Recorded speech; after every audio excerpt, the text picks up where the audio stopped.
Thank you so much for joining us today. We are here in Toronto, and I want to acknowledge the traditional territories of the Mississaugas of the New Credit, as well as a number of Indigenous communities, and how it's our commitment to always fight for justice for the first people of this land. And we're here to talk about one of the crises that's impacting so many people around the country, and that's the housing crisis. It's become so difficult for people to not just buying is out of the question for so many people. Even renting has become so difficult. It's over the past number of years become more and more unaffordable. Since Justin Trudeau took power in 2015, things have only gotten worse. People right now are spending nearly $4,000 more a year on rent than they were back in 2015. Things are getting worse, and it's so hard. I've met so many people that are being forced to leave the communities that they live in because they can't find something that's in their budget. This is a serious problem, and we've got to tackle it. And I want to express how serious this is. I always feel like it's important to hear stories from people and what they're going through, what it means and what it feels like when you can't afford a place to call home. And so I'm gonna ask Miriam to take the mic in 1 second. Dans cette crise de la pandémie, on a aussi des autres crises.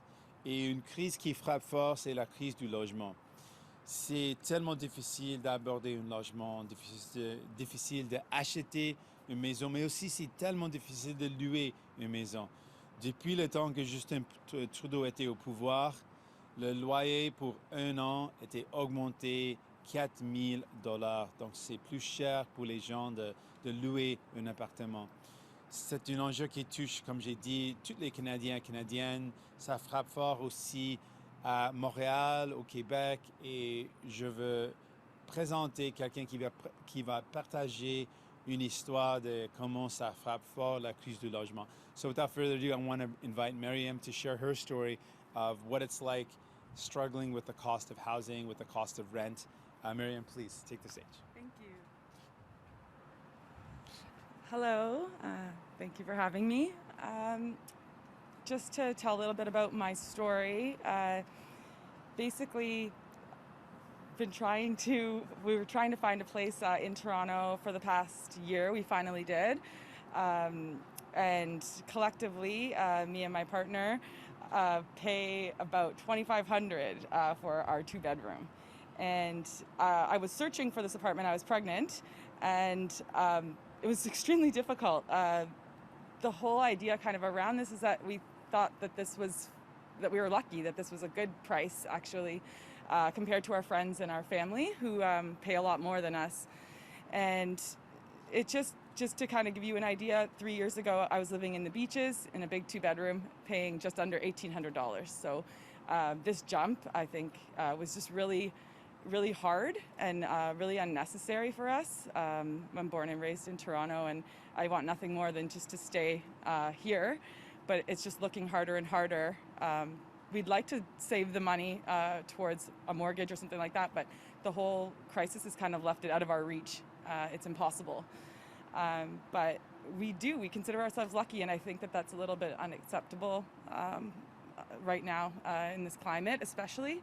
And mostly, I just like Jagmeet was saying, I see a lot of people getting rent evicted out of their places, and it's saddening for Toronto and for other communities as well. But that's pretty much it, and I hope that we can see a change sometime in the near future. Thanks so much, Miriam. That was amazing. Thanks for sharing your story. No problem. Miriam touched on something that actually I want to build on. I didn't get into it enough, but give me a sec here. So rent evictions are a serious problem, and we've seen that happen in communities across Canada.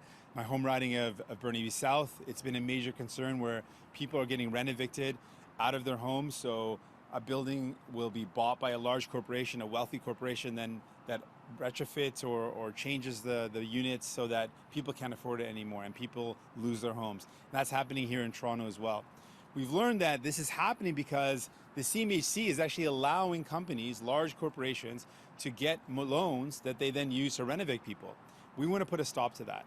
Justin Trudeau's allowed this to happen, allowed this crisis to get worse. It's gotten worse while he's been in power, and the CMHC has been used to renovate people. We want to change that by putting in strict rules around when the CMHC loans can be used, that they can only be used in cases of affordable housing, that they cannot be used to renovate people. We want to tackle this housing crisis in a serious way, and we want to build more affordable homes.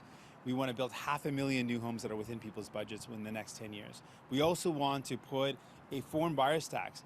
Canadians shouldn't be having to compete with foreign investors when they're buying their homes. Miriam shouldn't have to worry about competing with $1 billion corporation from the US that's snapping up real estate in Canada because they want to make a profit off it. People in Canada should be able to find a place to call home that's in their budget. So we're going to put an end to that foreign investment by a 20% tax on foreign ownership. We can do this. Justin Trudeau has let this happen, let this get worse. We believe that there is a real choice in this election. You can choose Justin Trudeau, who's allowed the housing crisis to get worse, who's protected rich investors over you and your families, or you can choose New Democrats, who are going to fight for you, who are going to tackle this housing crisis and put you and your families first. Dans cette élection, vous avez un choix entre Justin Trudeau qui laisse les riches investisseurs d'exploiter le système et de gagner des profits records, ou vous pouvez voter pour l'NPD qui vont faire face à la crise du logement. Thank you so much for being here. Thank you to all of you for joining us for this announcement. I want to thank our candidate locally here in Spadina, Fort York, Norm Di Pasquale, for being here as well. And with that, I'll pass it to the media for any questions. Merci, je suis prêt pour vos questions. First question, we have Olivia Stefanovich from CBC News. Good morning, Mr. Singh. I'm wondering, should Maxime Bernier be able to participate in the National Leaders Debate? And do you think the criteria for this debate should be changed at all?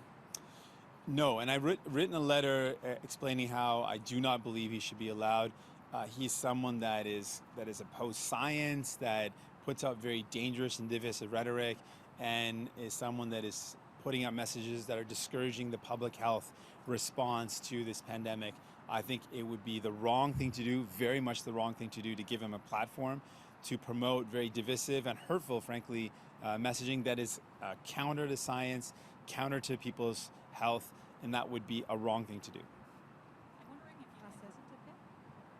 I'm wondering if you could... En français. Non, je pense qu'on ne doit pas, on ne devrait pas donner une position, une opportunité pour M. Bernier de partager ses idées qui sont contre la santé des gens, qui sont contre la science, et de lui donner un étage pour propager des messages comme ça. Ça va faire mal à notre réponse à la pandémie, et ça fait mal à nos efforts de vacciner toute la population et de protéger la population. Mr. Singh, I'm also wondering if you can tell us how you're feeling during this first week of the campaign. What's been your most memorable moment so far, and what do you think you need to work on?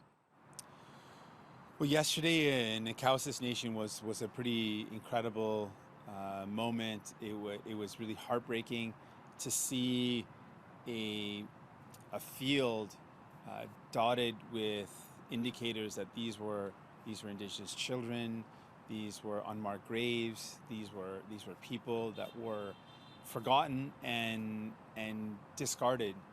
To see that really again is another reminder of the painful history of the genocide against Indigenous people, and it was a really powerful moment to be there because of the resilience of the Cowsis First Nation, meeting with community members and the Chief DeLorme. The strength and the resilience of a community that's gone through so much was really inspiring. So it was powerful, but also heartbreaking, and that was probably one of the most moving moments of the campaign so far. Prochaine question, Jean-Sébastien Cloutier de Radio-Canada. Monsieur Singh, sur l'annonce du jour, vous connaissez peut-être la politique à Montréal de Valérie Plante, la mairesse, la politique 20-20-20, qui oblige dans les prochaines années les nouveaux promoteurs dans chaque projet à avoir 20% de projets familiaux, 20% de projets à loyer modique, etc. Est-ce que vous pensez que les grandes villes comme Toronto ou Vancouver devraient faire la même chose que ce que Mme Plante a décidé de faire pour Montréal? Madame Plante a toujours montré son engagement pour défendre les intérêts de monsieur, madame, tout le monde. Et ce n'est pas surprenant qu'elle a pris une position comme ça. Sa position sur le 20-20-20, c'est exactement la sorte d'engagement qu'on a besoin pour s'assurer que les promoteurs priorisent le logement abordable. Donc, pour moi, ce qui manque, c'est au niveau fédéral d'avoir un allié qui s'engage avec une approche sérieuse de faire face à la crise du logement. On a besoin d'un investissement dans les logements sociaux et abordables. C'est quelque chose que je veux faire. Je comprends comment c'est un grand enjeu et on a des outils au niveau fédéral pour prioriser ou pour encourager les promoteurs de fabriquer les logements abordables, les logements sociaux. Et aussi, on a des outils pour mettre fin aux échappatoires qui laissent les riches investisseurs d'utiliser ou effectivement exploiter le système, de continuer d'évancer les gens. Donc, on veut mettre fin à ça et je pense qu'on a besoin d'un allié au niveau fédéral pour aider les municipalités et aussi les provinces et territoires pour faire face à cette crise du logement. In English, please. I think Valerie, Ms. Plante, Mayor Plante has always shown a commitment to fighting for people and always putting people's needs first. And it's not surprising that she's been leading with her initiatives around housing, and her particular initiative around the 2020 is one example of her commitment. But what's missing is a leader at the federal level. And at the federal level, we've seen Justin Trudeau really not do his job to tackle the housing crisis with the seriousness that it needs. And that's why we're saying we've got to put an end to the loopholes that allow large corporations to use CMHC-backed loans to renovate people. That has to be ended, and we can do that. We need to invest in building more homes that are within people's budgets. We need to provide rental supports, and that's why we're saying we will provide rental supports up to $5,000 a year for families so that they can actually get through this difficult time, given that Justin Trudeau allowed rents to increase over the past 6 years since he's been in power, to the point that now today they're $4,200 more expensive per year than they were back in 2015. And we heard Miriam's story. Rents are going up. It's becoming more and more difficult. So we want to tackle this, but having a federal partner will make this better for municipalities, provinces, and territories to tackle this housing crisis. Dans un autre ordre d'idée, il y a un briefing technique actuellement à Ottawa sur les actions du Canada en Afghanistan. Quelles sont vos attentes au cours des prochaines semaines? Qu'est-ce que vous pensez que le gouvernement doit faire en priorité? Ma cœur brise pour les gens d'Afghanistan. Ce qui se passe, c'est horrible et tout le monde a vu les images qui sortent d'Afghanistan, la desperation.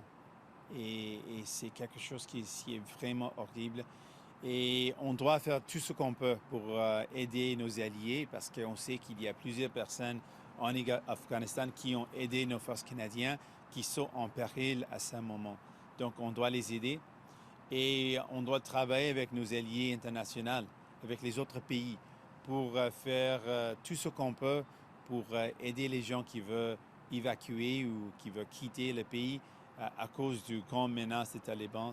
Donc c'est une situation difficile et je veux appuyer toutes les mesures possibles qu'on peut prendre pour aider les gens qui sont en danger à ce moment. In English, please. What's going on in Afghanistan is heartbreaking. We've all seen those really horrible images of the desperation of people fleeing the barbarity of the Taliban and the horrific violence that they are at risk.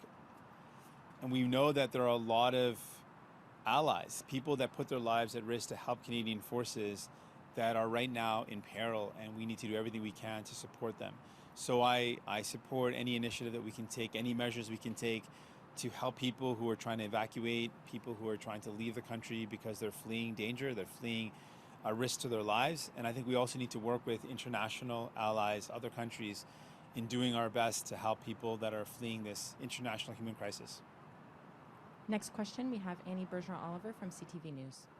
Hi there. The latest Nick Nanos poll shows that the race is really tightening between the Liberals and the Conservatives, and the NDP is actually losing a little bit of support in the last week. You're down to about 20%, which is 13 points behind. How do you intend to make up that ground in the next month? I mean, you have 24 seats right now. If you want to become Prime Minister, you essentially need to quadruple your seat count. Well, I want Canadians to know that they've got a choice in this election. And the choice is between Justin Trudeau, who has let the super wealthy continue to have a free ride, or New Democrats who are going to fight for you and your family, make sure that the super wealthy pay their fair share so we can invest in the things that you and your families need.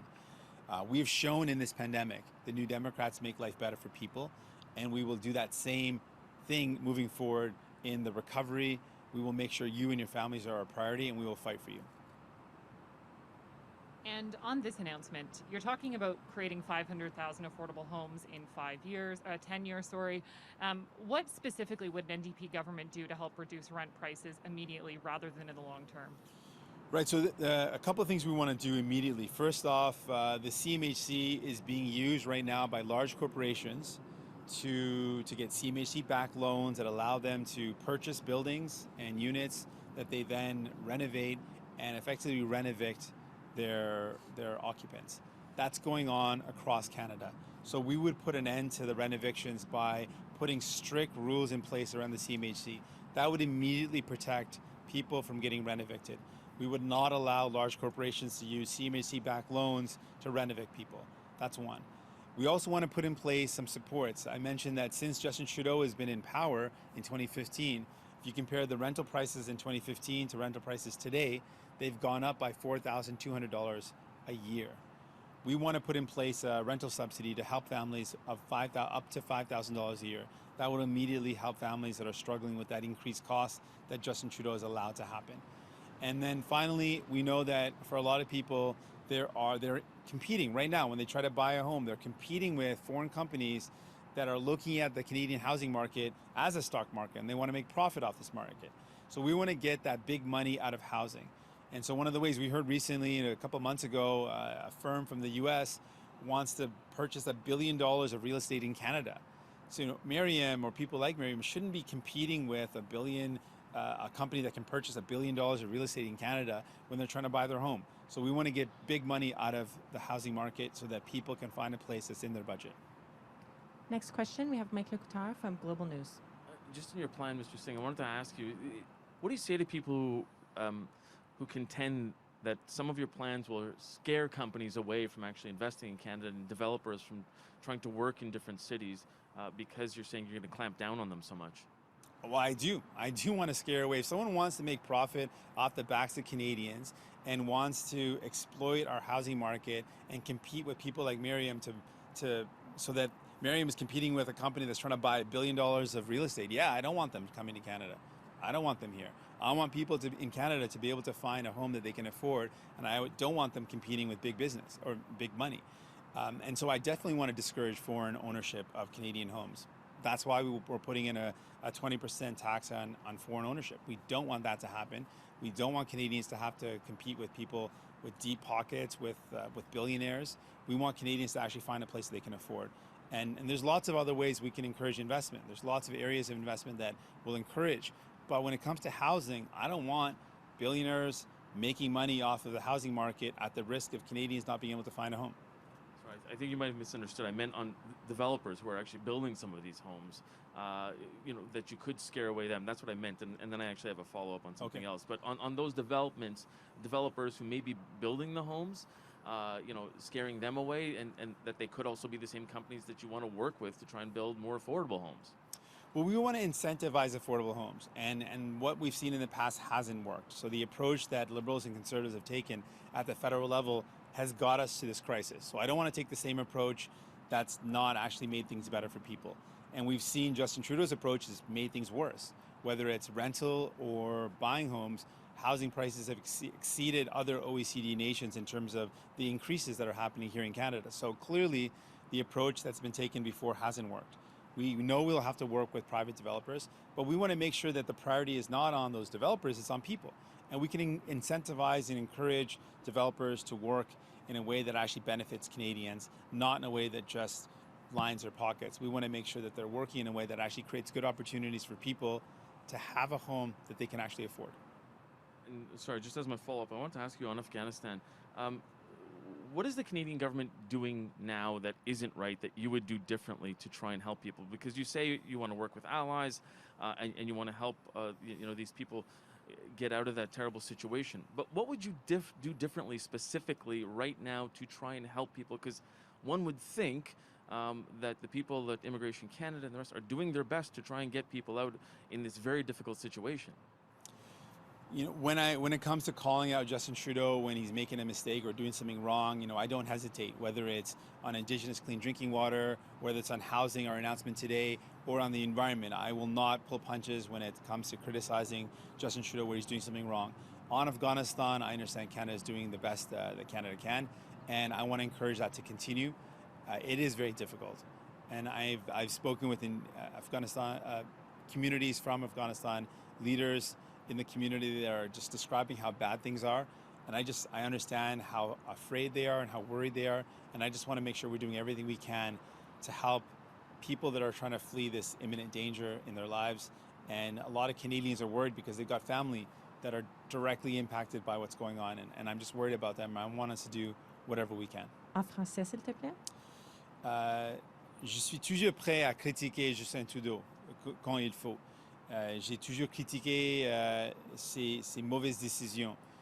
Si on parle de l'eau potable pour la communauté autochtone, j'ai critiqué et je vais continuer de dire que c'est complètement inexcusable que Justin Trudeau ne règle pas ces problèmes.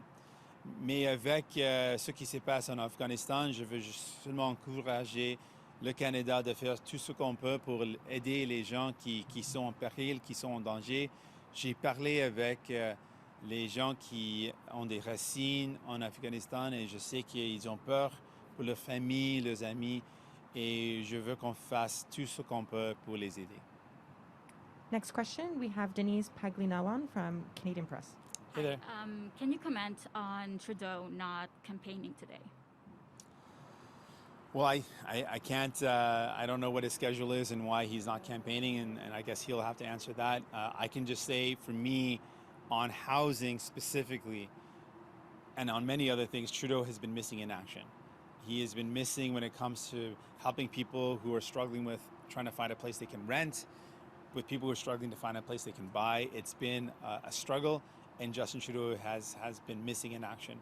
At the federal level, since he's been in power, buying a home, renting a place to call home has gotten worse, not easier, it's gotten worse. And I want to put a stop to that. I really believe we can fix this if we make it a priority, and there are some key solutions that we're putting forward so that people can actually find something in their budget. I want to make that happen, and I'm committed to that. And regarding your announcement, where are you going to be getting this $5,000 subsidy? Well, we're the only party that that has a credible plan when it comes to investing in people.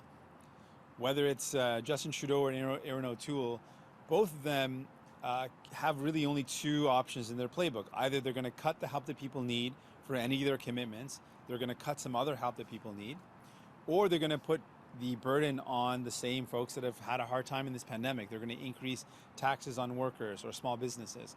We're the only party that has said we are going to ask the super wealthy to pay their fair share. We're going to tackle the loopholes that allow companies to make profit in Canada but don't pay their fair share here. We're going to take on companies like Amazon that make record profits in Canada but pay virtually no taxes here. We are the only party clearly stating we would put in a wealth tax on the super wealthy, that we would close these loopholes. So that's how we would increase our revenue to invest in people. We'll now go to questions on Zoom. Nous allons maintenant passer aux questions sur Zoom. Si vous avez une question, s'il vous plaît, utilisez la fonction Lève la main. If you have a question, please use the raise your hand function. On va commencer avec Ray Filion de TVA. Merci. Bonjour, M. Singh. Bonjour. Le chef du Bloc tenait un point de presse juste avant vous. M. Blanchette a parlé du NPD.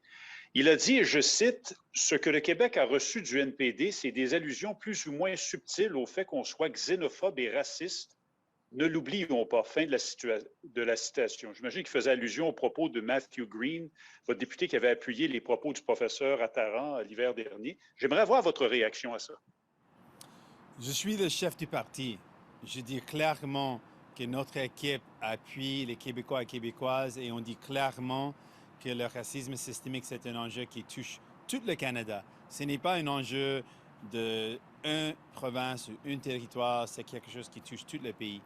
Et si on parle de ceux qui ceux qui ont aidé les Québécois et Québécoises, on a fait face à un défi qui était un des pires dans une génération.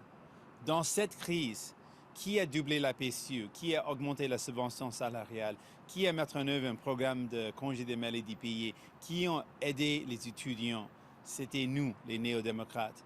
Dans cette crise, les conservateurs n'étaient pas là. Le Bloc n'était pas là pour les Québécois et Québécoises. C'était nous qui ont aidé les gens.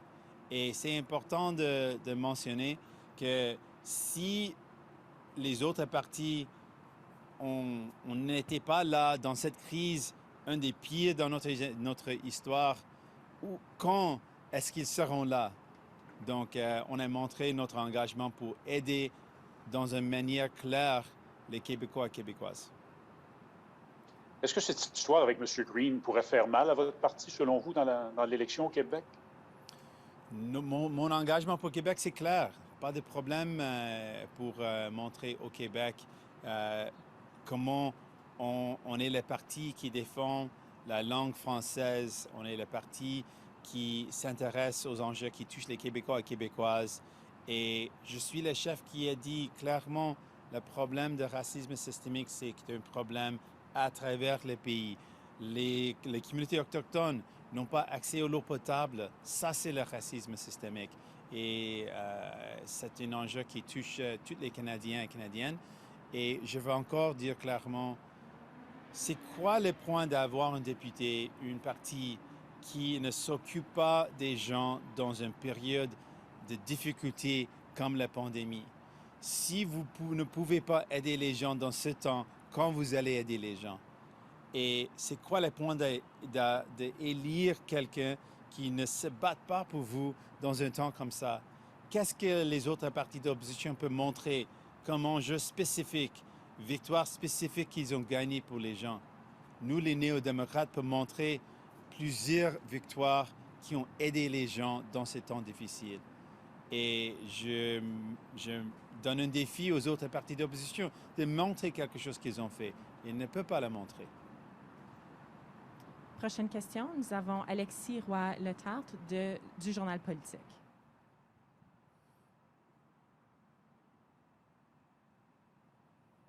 Bonjour, excusez-moi, quelques problèmes de son. Bonjour, M. Singh. On a vu ce matin, côté politique internationale, le président brésilien qui a démontré son désir de sanctionner un juge de la Cour suprême du Brésil pour avoir tenu des propos contre son égard, lui, le président, donc voulant le destituer pour fausses informations, etc. Est-ce que le Canada devrait mettre en œuvre des politiques de sanctions contre le pays qui coupe ardemment la forêt amazonienne au détriment de l'environnement sans aucune scrupule? Merci. Pardonnez, je n'ai pas compris votre question. Je n'ai pas entendu la question. J'ai un problème de son, donc je ne peux pas comprendre. Aucun problème. Est-ce que vous m'entendez? Oui, est-ce que vous pouvez essayer encore un peu plus? Parfait. Donc, je vais répéter. Donc, on a vu ce matin au Brésil le président Bolsonaro qui a sanctionné un juge de la Cour suprême par le fait qu'il l'avait critiqué simplement contre sa gestion de l'environnement et pour de fausses informations. Je me demandais, est-ce que le Canada, selon vous, devrait mettre en œuvre des politiques de sanctions contre le pays qui coupe ardemment la forêt amazonienne sans aucune scrupule et conscience de l'environnement? Oh, merci pour la question. On a vu avec le président Bolsonaro plusieurs exemples des mauvaises actions contre sa population et une approche contre l'environnement. Donc, c'est un enjeu et c'est un problème. Je pense que, premièrement, ici au Canada, on doit faire tout ce qu'on peut pour faire face à la crise climatique.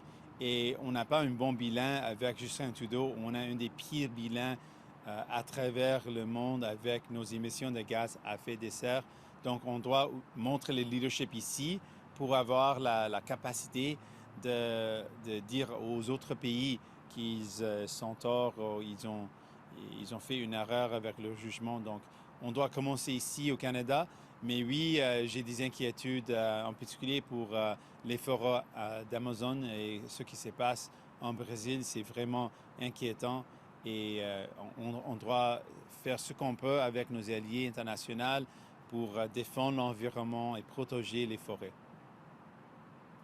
Oui, effectivement, merci. Et sur un autre ordre de sujet, le candidat Addis Simizidja dans Trois-Rivières, un de vos candidats vedettes qui monte dans les sondages, qui ça s'en va pour une course à 4 dans la circonscription prisée de Trois-Rivières. Est-ce que vous croyez en ses chances d'être élu dans Trois-Rivières? Est-ce que Trois-Rivières est parmi les circonscriptions que vous avez ciblées au Québec? On a beaucoup d'espoir pour cette élection parce qu'on sait qu'il y a plusieurs personnes qui ne sont pas satisfaits avec les politiques de Justin Trudeau. Quelqu'un qui donne des belles paroles, mais il ne livre pas la marchandise. Ses actions ne sont pas les mêmes que ses paroles. Donc, on a beaucoup d'espoir pour les gens à travers le pays, incluant Trois-Rivières et le Québec, pour montrer que vous avez un choix dans cette élection.